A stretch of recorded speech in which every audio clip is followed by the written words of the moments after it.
왜 하나님은 나를 이렇게까지 힘들게 하실까? 아마 이 질문 한 번쯤은 하셨을 겁니다.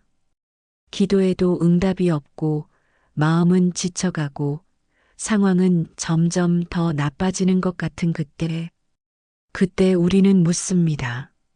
하나님, 정말 저를 사랑하신다면 왜 침묵하십니까?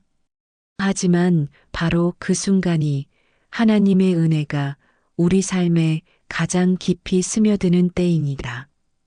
하나님은 평탄한 길보다 거친 광야 속에서 우리를 새롭게 빚으십니다.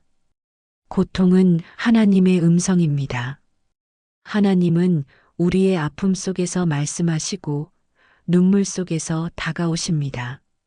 눈물이 흐르는 그 자리에 하나님의 손길이 있습니다. 저도 그랬습니다. 한때 모든 게 무너졌습니다. 사업도, 건강도, 관계도 다 끊어진 것 같았죠. 기도해도 하늘은 닫힌 듯 했고 사람들의 위로조차 공허했습니다. 그때 깨달았습니다. 아, 하나님이 나를 고쳐가고 계시는구나. 하나님은 우리의 고통을 통해 마음의 병을 드러내십니다. 숨겨둔 교만, 남몰래 쌓인 상처, 하나님보다 더 의지하던 것들을 끄집어내십니다. 그리고 우리를 다시 하나님의 품으로 데려오십니다. 고통은 심판이 아닙니다. 치유의 과정입니다. 하나님은 고통을 통해 말씀하십니다. 얘야, 내가 걸어가던 길이 내 길이 아니란다. 그 음성을 들을 수 있다면 이미 회복이 시작된 것입니다. 그러니 고통이 찾아왔을 때 이렇게 기도해 보세요. 성령님, 이 고통의 의미가 무엇입니까? 제가 무엇을 배워야 합니까? 그때 성령께서는 마음 깊은 곳에 응답을 주십니다.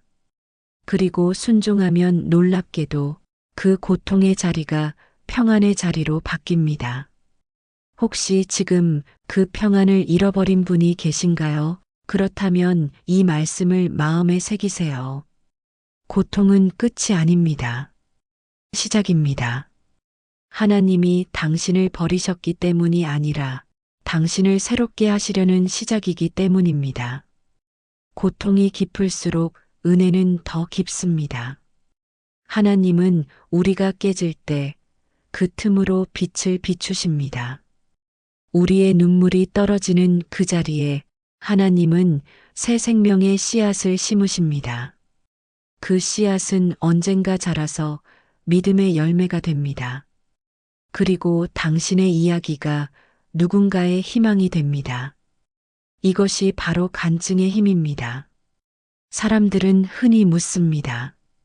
왜 하나님은 선한 사람에게 고난을 주실까?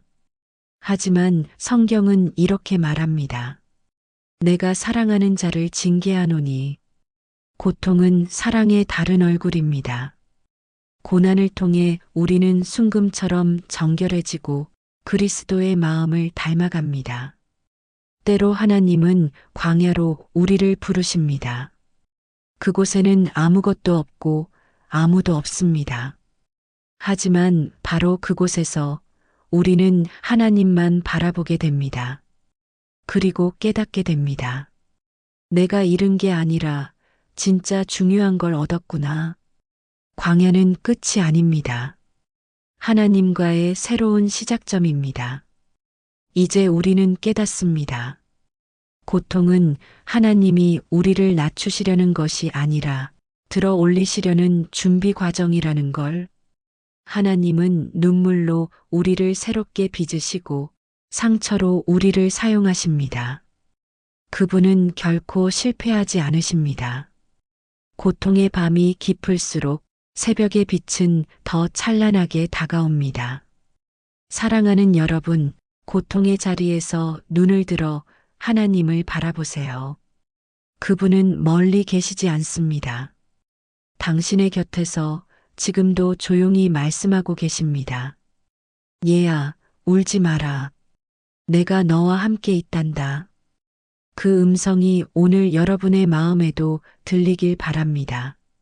눈물이 멈추지 않는다면 그것은 하나님이 가까이 계시다는 증거입니다. 이제 믿음으로 이렇게 고백해 봅시다. 하나님, 고통 속에서도 당신의 손길을 믿습니다. 이 아픔이 나를 바꾸는 은혜임을 압니다. 이 길의 끝에는 당신의 영광이 있습니다. 그리고 그 믿음의 고백이 당신의 인생을 완전히 바꿔놓을 것입니다. 하나님은 왜 아무 말씀도 안 하실까? 기도를 해도, 찬양을 해도, 성경을 펼쳐도 아무 대답이 들리지 않는 그때가 있습니다. 그 침묵이 너무 무겁고 마치 버림받은 것처럼 느껴질 때가 있죠.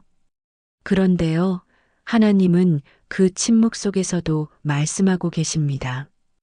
단지 우리의 귀가 아직 그분의 언어에 익숙하지 않을 뿐입니다. 저는 한동안 하나님이 나를 잊으신 줄 알았습니다. 기도를 하면 더 외로워졌고, 말씀을 읽으면 마음이 메말랐습니다. 하나님, 어디 계세요? 왜 아무 말씀도 안 하세요? 이렇게 부르짖던 어느 날, 문득 마음속에 한 문장이 떠올랐습니다. 내가 너를 시험하는 것이 아니라 너를 세우고 있단다. 그 순간 깨달았습니다. 하나님의 침묵은 부재가 아니라 준비의 시간이었습니다. 우리는 소리가 있어야 안심합니다. 하나님이 즉시 대답해 주셔야 믿음이 생깁니다. 하지만 하나님은 종종 조용히 기다리라 하십니다. 그 이유는 우리의 믿음이 감정이 아니라 확신으로 세워지기 위해서입니다. 하나님은 침묵 속에서 우리를 훈련시키십니다. 불안 속에서도 신뢰하도록, 보이지 않아도 따르도록, 느껴지지 않아도 사랑을 믿도록 하십니다. 저는 그때 처음으로 믿음이란 기다림임을 알았습니다. 기다림이 길어질수록 하나님의 뜻이 더 분명해지는 걸 깨달았습니다. 그분은 응답하지 않으시는 것이 아니라 가장 좋은 때를 준비하고 계셨던 것입니다. 혹시 지금 하나님이 아무 말씀도 안 하시는 것 같나요? 그렇다면 그건 하나님이 일하고 계신 증거입니다. 씨앗이 땅 속에서 자랄 때 아무 소리도 나지 않듯 하나님도 우리 인생의 깊은 뿌리에서 일하고 계십니다. 하나님의 침묵은 우리의 영혼을 정화시킵니다. 말없이 우리를 바라보시며 얘야, 내가 너를 믿는다. 그렇게 속삭이십니다. 그분의 침묵은 신뢰의 표현입니다. 아직 어린아이인 우리는 항상 대답을 원하지만 성숙한 믿음은 침묵 속에서도 하나님을 신뢰합니다. 어느 날 한 어머니가 아픈 아이를 병원에 데리고 갔습니다. 아이는 울고 소리쳤지만 의사는 아무 말 없이 치료를 계속했습니다. 그 침묵은 아이를 향한 무관심이 아니었습니다. 치유의 과정이었죠. 하나님도 마찬가지입니다. 우리를 살리시기 위해 때로는 아무 말씀 없이 일하십니다. 성경 속 인물들도 그 침묵을 통과했습니다. 요셉은 억울한 감옥에서 하나님이 자신을 잊으셨다고 생각했습니다. 다윗은 시편에서 수없이 외쳤죠. 하나님, 어찌하여 나를 버리셨나이까? 하지만 그들이 끝내 깨달은 건 하나였습니다. 하나님은 침묵 속에서도 함께 계셨다. 혹시 당신도 지금 그 어두운 골짜기를 걷고 있다면 기억하세요. 하나님은 여전히 당신의 이야기를 쓰고 계십니다. 지금은 마침표가 아니라 쉼표입니다. 침묵은 하나님의 붓끝이 움직이는 시간입니다. 하나님은 때로 우리에게 대답하지 않으므로 대답하십니다. 우리를 더 깊은 믿음의 자리로 초대하십니다. 그 자리에서 우리는 더 이상 왜를 묻지 않습니다. 대신 주님, 제가 믿습니다. 그 고백만 남습니다. 침묵 속의 하나님은 결코 멀리 계신 분이 아닙니다. 바로 내 곁에서 눈물 닦아주시는 분입니다. 아무 말 없이 그러나 분명하게 사랑하시는 분입니다. 그분의 침묵은 은혜입니다. 우리의 믿음이 자라도록 남겨둔 공간이니까요. 그 공간 속에서 우리는 하나님과 더 가까워집니다. 혹시 오늘도 기다림 속에 계신가요? 그렇다면 이 영상을 닫지 말고 한 번 더 마음으로 기도해 보세요. 그리고 이 이야기를 필요한 사람에게 나누어 주세요. 그 작은 나눔이 하나님의 음성이 되어 누군가의 마음을 살릴 수 있습니다. 하나님은 침묵 속에서도 일하십니다. 보이지 않아도, 느껴지지 않아도 그분은 지금도 당신을 위해 일하고 계십니다. 그러니 오늘도 믿음으로 고백하세요. 하나님, 저는 여전히 기다립니다. 당신의 침묵 속에서도 당신을 사랑합니다. 왜 내 삶은 이렇게 무너졌을까? 갑작스러운 상실, 깨진 관계, 실패로 가득한 순간. 혹시 지금 마음이 바닥을 친 것처럼 느껴지시나요? 그때 우리는 묻습니다. 하나님, 왜 저를 이 자리에 두셨나요? 하지만 하나님은 바로 그 자리에서 회복을 준비하십니다. 무너짐은 끝이 아닙니다. 그것은 새로운 시작을 위한 하나님의 손길입니다. 제가 한때 모든 것을 잃었을 때를 떠올립니다. 건강이 흔들리고 사업이 실패하고 사랑하는 사람들과의 관계가 끊겼습니다. 하루하루가 버티기 힘든 날들이었죠. 기도를 해도 공허했고 성경을 읽어도 마음에 울림이 없었습니다. 그러던 어느 날 깨달았습니다. 무너짐 속에도 하나님은 나를 놓지 않으셨구나. 그 깨달음은 제 삶의 모든 무너짐을 새롭게 바꿔놓았습니다. 무너짐 후의 회복은 우리가 먼저 힘을 내는 것이 아니라 하나님이 먼저 일하시는 과정입니다. 우리의 무력함 속에서 그분의 은혜가 스며들고 우리를 다시 세우십니다. 하나님은 우리를 부르실 때 절대 평탄한 길만을 주지 않으십니다. 고난의 자리, 깨짐의 자리, 아픔과 상처의 자리에서 우리는 하나님의 진짜 손길을 배우게 됩니다. 무너짐 후의 회복은 작은 깨달음과 감사에서 시작됩니다. 하루를 감사로 시작하고 눈물 속에서 하나님께 솔직히 마음을 드릴 때 그분의 평안이 조금씩 스며듭니다. 하나님은 우리가 깨질 때 그 틈으로 빛을 비추십니다. 상처 속에서 하나님의 사랑이 흐르고 상실 속에서 새로운 소망이 싹트기 시작합니다. 성경 속 인물들도 무너짐 속에서 회복을 경험했습니다. 욥은 모든 것을 잃고 절망했지만 결국 하나님께서 그를 세우셔서 이전보다 더 풍성한 축복을 주셨습니다. 다윗도 사울에게 쫓기며 무너졌지만 그 고난의 시간 속에서 하나님은 그의 믿음을 단단하게 세우셨습니다. 우리의 무너짐 역시 하나님이 사용하실 회복의 준비 과정입니다. 무너짐 후 하나님은 우리에게 새로운 시야를 보여주십니다. 그동안 보지 못했던 진실, 숨겨져 있던 감사와 소망을 발견하게 하십니다. 우리의 무너짐은 하나님이 더 큰 회복을 위해 우리를 정리하시는 과정입니다. 때로는 눈물과 아픔이 길게 이어지지만 그 끝에는 반드시 새로움과 평안이 찾아옵니다. 한 젊은 여성의 이야기를 들려드릴게요. 그녀는 갑작스러운 병으로 직장을 잃고 사랑하는 사람과 멀어지고 삶이 완전히 흔들렸습니다. 그때 하나님께 기도하며 무너진 자리에서 하나님을 바라보았습니다. 조용한 시간 속에서 하나님은 말씀하셨습니다. 얘야, 내가 너와 함께 있다. 그 순간 그녀의 마음이 조금씩 회복되었고 작은 일상의 감사가 삶을 다시 세웠습니다. 고통과 무너짐 속에서도 하나님은 일하십니다.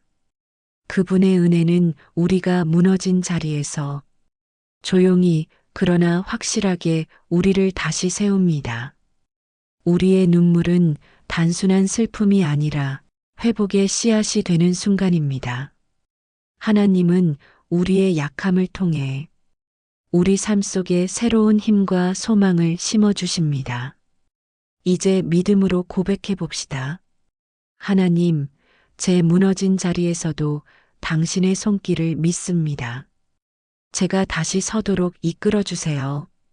이 아픔이 저를 새로운 사람으로 만듭니다. 그 고백이 당신의 삶 속에서 회복과 평안의 물결을 일으킬 것입니다. 왜 하나님은 내 기도를 바로 들어주지 않으실까? 기도를 해도 눈물로 밤을 새워도 응답이 늦거나 때로는 없는 것처럼 느껴질 때가 있습니다. 하지만 그때가 바로 하나님이 당신의 마음을 바꾸고 계신 시간입니다. 기도의 눈물은 단순한 슬픔이 아니라 하나님이 우리에게 주시는 은혜의 언어입니다. 제가 한동안 기도했지만 마음은 늘 무거웠습니다. 원하는 것들은 이루어지지 않았고 세상은 내 마음을 이해하지 못하는 것처럼 느껴졌습니다. 그럴 때 하나님께 부르짖었습니다. 주님, 왜 제 간절함을 외면하시나요? 그 순간 마음속 깊은 곳에서 한 음성이 들려왔습니다. 얘야, 내 눈물이 나를 움직인다. 내 간절함 속에서 내가 일하고 있다. 바로 그 순간 기도의 의미가 달라졌습니다. 응답을 요구하는 기도가 아니라 하나님과 함께 울고 함께 기다리는 기도가 되었죠. 기도의 눈물은 우리의 마음을 정화합니다. 과거의 상처, 숨겨진 아픔, 마음 깊이 쌓아둔 두려움과 불안이 씻겨나갑니다. 그 눈물 속에서 하나님은 조용히 우리의 마음을 새롭게 하십니다. 하나님은 우리의 기도를 통해서만 역사하시는 것이 아닙니다. 그분은 우리의 눈물과 기다림 속에서도 조용히 그러나 확실하게 일하고 계십니다. 기도의 눈물은 우리가 하나님과 진정으로 하나가 되는 순간입니다. 우리는 말을 통해 우리의 마음을 내어놓지만 하나님은 우리의 침묵과 눈물을 통해 마음을 만지십니다. 때로는 소망과 현실이 충돌합니다. 기도는 계속하지만 원하는 대로 되지 않을 때가 있습니다. 그때 하나님은 이렇게 말씀하십니다. 얘야, 내가 너를 바꾸고 있다. 너를 강하게 만들고 있다. 성경 속 인물들도 기도의 눈물을 통해 변화를 경험했습니다.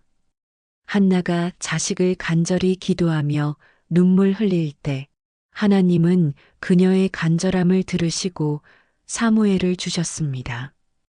다윗도 많은 시련 속에서 눈물로 하나님께 기도하며 결국 왕으로서 하나님의 뜻을 이루었습니다. 우리의 눈물도 우리의 기도도 하나님 앞에서는 작은 씨앗이 아닌 생명의 씨앗이 됩니다. 기도의 눈물은 단순한 감정의 표현이 아닙니다. 그것은 하나님과 우리의 진심 어린 대화입니다. 눈물 속에서 하나님은 우리의 마음을 이해하시고 우리의 믿음을 단단하게 세워주십니다. 때로 우리는 응답을 기다리며 지치지만 눈물로 기도하는 사람은 하나님과의 관계 속에서 이미 변화와 회복을 경험하고 있는 것입니다. 삶의 길을 걸어가다 보면 우리 모두는 무너지는 순간을 마주하게 됩니다. 이유를 알 수 없는 실패와 사랑하는 사람과의 관계 속 상처, 그리고 스스로조차 위로할 수 없는 외로움 속에서 우리는 깊은 한숨을 내쉽니다. 하지만 그 모든 시간은 하나님께서 우리를 새롭게 빚으시는 시간입니다. 눈물 속에 담긴 기도, 끝이 보이지 않는 기다림조차 하나님은 하나도 헛되이 흘려보내지 않으십니다.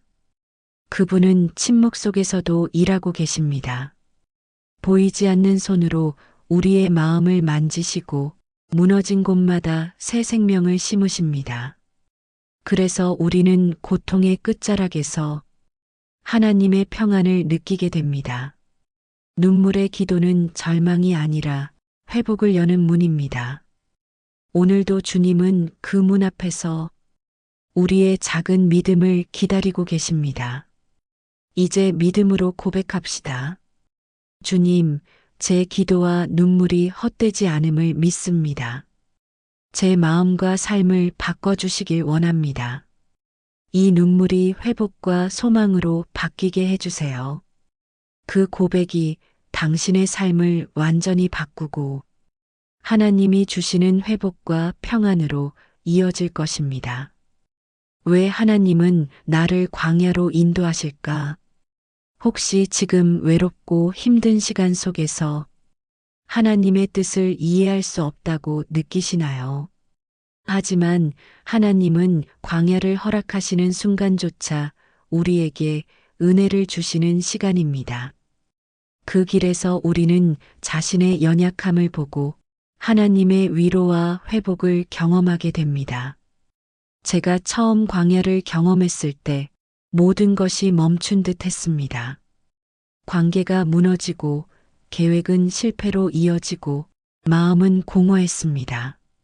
기도해도 대답은 없고 하루하루가 견디기 힘든 시간이었습니다. 그때 마음속에 조용한 음성이 들려왔습니다.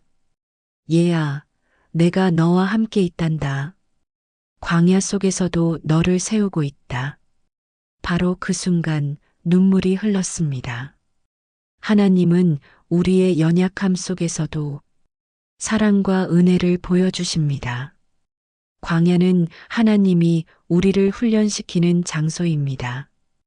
우리의 마음, 믿음, 인내를 시험하시고 그 모든 과정을 통해 강하고 겸손한 믿음의 사람으로 만드십니다. 하나님은 우리가 편한 길만 걷기를 원하지 않으십니다. 오히려 어려움과 고난 속에서 우리 안에 숨겨진 믿음과 인내를 드러내십니다. 혹시 지금 광야 같은 시간 속에서 지치고 힘든 분이 계신가요? 그렇다면 이 영상을 공유해 주세요. 같이 힘든 이웃이 하나님의 은혜를 경험할 수 있도록요. 그리고 구독과 좋아요 버튼을 눌러 우리 모두 함께 하나님과 광야를 걸어가요. 광야에서 우리는 기도와 기다림의 힘을 배우게 됩니다. 혼자라고 느낄 때 눈물 속에서 하나님께 마음을 열고 조용히 그분의 음성을 들을 때 우리의 영혼은 점점 단단해지고 평안을 얻습니다. 하나님은 우리가 무너질 때 그 틈으로 역사하시고 상처 속에서 회복을 이루십니다. 성경 속 인물들도 광야를 지나 약속의 땅으로 나아갔습니다. 모세는 수많은 어려움 속에서 이스라엘 백성을 이끌었고 요셉은 감옥과 배신을 견디며 결국 하나님의 계획 속에서 민족을 살리는 자리에 서게 되었습니다. 우리 역시 광야를 걷는 동안 하나님의 계획과 섭리를 배우게 됩니다. 고통은 하나님의 음성이고 기다림은 하나님의 약속을 확인하는 시간입니다. 광야의 시간은 끝나지 않은 것처럼 느껴질 수 있습니다. 하지만 하나님은 언제나 그곳에서 우리를 지켜보고 계십니다. 조금씩 마음을 세우고 믿음을 붙잡게 하시며 우리 안에 평안과 소망을 심어주십니다. 우리가 눈물로 하나님께 나아갈 때 그분은 그 눈물 속에서 우리의 믿음을 세우고 우리의 삶을 약속의 땅으로 인도하십니다. 우리의 삶에는 누구도 피할 수 없는 광야의 시간이 있습니다. 모든 것이 멈춘 듯 보이고 하나님의 침묵만 들리는 그 시간 속에서 우리는 연약함을 깊이 깨닫습니다. 그러나 바로 그 자리, 눈물과 한숨이 스며든 그 자리에서 하나님은 보이지 않게 일하고 계십니다. 우리의 마음을 다듬고 믿음을 단련시키며 다시 일어설 힘을 준비시키십니다. 광야의 길은 외롭지만 결코 혼자가 아닙니다. 하나님은 그 길을 함께 걷고 계십니다. 우리가 느끼지 못할 때에도 그분의 손은 여전히 우리를 붙들고 계십니다. 그러니 낙심하지 마십시오. 고통의 시간은 끝이 아니라 회복의 시작입니다. 눈물의 기도가 마르면 하나님의 새 아침이 우리를 찾아올 것입니다. 그리고 그 끝에는 언제나 하나님의 약속이 기다리고 있습니다. 이제 믿음으로 고백합시다. 주님, 광야 속에서도 당신을 신뢰합니다. 제 눈물과 기도를 받아주시고 저를 약속의 땅으로 인도해 주세요. 그 고백이 당신의 삶을 완전히 바꾸고 하나님이 주시는 회복과 평안으로 이어질 것입니다. 오늘 이 이야기가 마음에 닿았다면 주변 사람에게 이 영상을 나누어 주세요. 그리고 구독 버튼을 눌러 함께 하나님이 주시는 광야의 은혜와 회복을 경험하세요. 광야를 지나 하나님은 약속의 땅으로 우리를 인도하십니다. 다 같이 기도하겠습니다. 사랑과 은혜의 하나님, 오늘 이 시간을 통해 저희 마음을 돌보시고 무너진 자리에서도 일으켜 주심에 감사드립니다. 주님, 눈물과 고통 속에서도 당신의 음성을 듣고 마음을 열어 깨닫게 하옵소서. 기도의 눈물로 믿음을 세우고 광야 속에서도 희망과 평안을 발견하게 하옵소서. 하나님, 상처 속의 이웃도 함께 힘을 얻고 당신의 은혜를 경험하게 하시며 저희 삶이 복의 통로가 되게 하옵소서. 예수 그리스도의 이름으로 기도드립니다. 아멘.